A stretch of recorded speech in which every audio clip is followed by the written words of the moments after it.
മനുഷ്യൻ്റെ വികാരങ്ങളെ, ഇമോഷൻസിനെ, അതായത് മൂഡിനെയൊക്കെ ബാധിക്കുന്ന ഒരു മെൻ്റൽ ഡിസോർഡറാണ് ബൈപ്പോളാർ മെൻ്റൽ ഡിസോർഡർ.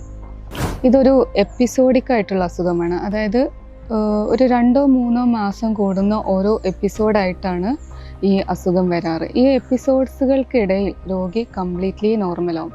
ഇപ്പോൾ ഒരാളുടെ ലൈഫ് സ്പാൻ എടുക്കുകയാണെങ്കിൽ അയാൾക്കൊരു ചിലപ്പോൾ ഒരു 1-2 എപ്പിസോഡ്സ് മാത്രം വന്നിട്ട് ഈ അസുഖം പോവാം, അല്ലെങ്കിൽ ഒരു 8-9 എപ്പിസോഡ്സ് വരെ അയാളുടെ ജീവിതകാലത്തിനിടയിൽ വരാം. ഈ എപ്പിസോഡ്സുകൾക്കിടയിൽ ഈ രോഗി കംപ്ലീറ്റ്ലി നോർമലായിരിക്കും.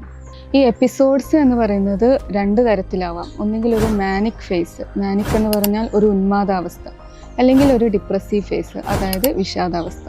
അപ്പോൾ ഈ എപ്പിസോഡ്സ് രണ്ടും മാറി മാറി വരുന്നത് കൊണ്ടാണ് ഇതിനൊരു ബൈപ്പോളാർ, 2 പോളിലുള്ള അസുഖം എന്ന് പറയുന്നത്.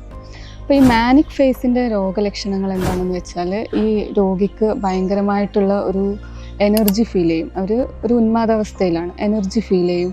ഈ എനർജി, എക്സസീവായിട്ടുള്ള ഈ എനർജി കാരണം അവർ ഒരുപാട് സംസാരിക്കും, ഒത്തിരി കാര്യങ്ങൾ ഒട്ടും ടയേർഡല്ലാണ്ട് ചെയ്തുകൊണ്ടിരിക്കും.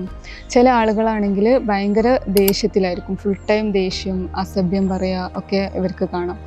പിന്നെ അവർക്ക് ഉറക്കക്കുറവുണ്ടാവും. ഉറക്കക്കുറവ് എന്ന സെൻസ്, അവർക്ക് ഉറക്കം ആവശ്യമില്ല എന്ന് തോന്നും. അവർ ഫുൾ ടൈം എനർജറ്റിക് ആയിട്ട് ഇരിക്കുന്നതുകൊണ്ട് അവർക്ക് ഉറക്കം ആവശ്യമില്ല എന്ന്